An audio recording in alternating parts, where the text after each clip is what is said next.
mutigo yose yararoneka. Wamempima hospitalini. Baramupimye ku bitaro byose. Wakasema tafuta dawa ya $400. Babwira ngo bakubonera umuti ugwa amadolari 400. Ukishamwona dawa ya $400, Uweze kugura umuti chota kuponya isifiku. icyo kizagukiza ayo masigo yawe. Tukiangalia kulia, Turazi uburyo hakuna msaada wowote. nta bufasha twari dufite. Tukiangalia kushoto, Turabira ibumoso hakuna msaada wowote. nta bufasha buhari. Mbele na nyuma, Imbere n'inyuma hakuna msaada nta wowote. bufasha bwari buhari. Akaunti yetu Konti yacu kulikuwa tu $50. yari amafaranga amadolari 50. Na tumesema tumeambiwa tununue dawa ya $400. Kandi badutegetse kugura amadolari 50. Nikamwambia mume wangu Joseph, Tukabwira umugabo wacu, huyu Bwana Yesu wa Nazareti uyu mugabo Yesu w'i Nazareti anayefufua wafu azura abantu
na ukoma. yari afise ibibembe. Naambia ndugu zangu katika Kristo Yesu, Rero nababwira ngo muri Yesu Kristo, Mungu ni Mungu na atabaki kuwa Mungu milele. Imana ni Imana kandi izoguma ari Imana ibihe byose. Usisahau mwingine sababu uko laiki yeye hana. Ntugasuzugure umuntu kuko adafise icyo ufise. Ni Mungu amekupa. Ni Imana yaguhaye. Anaweza kukupatia nawe ushobora kuba yaguhaye. Ule na cheo yake yote. Rero igihe cyubahiro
ugali.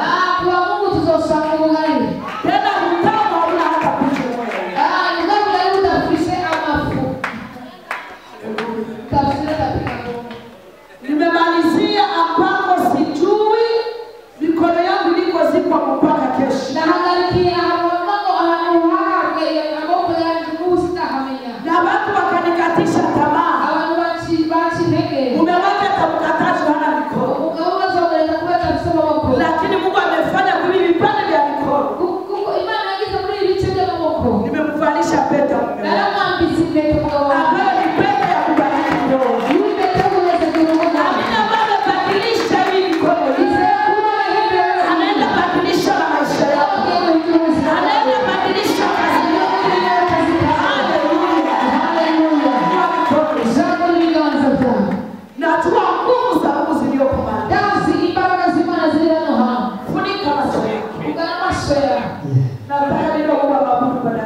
Nasema ndivyo watoya ndivyo kimana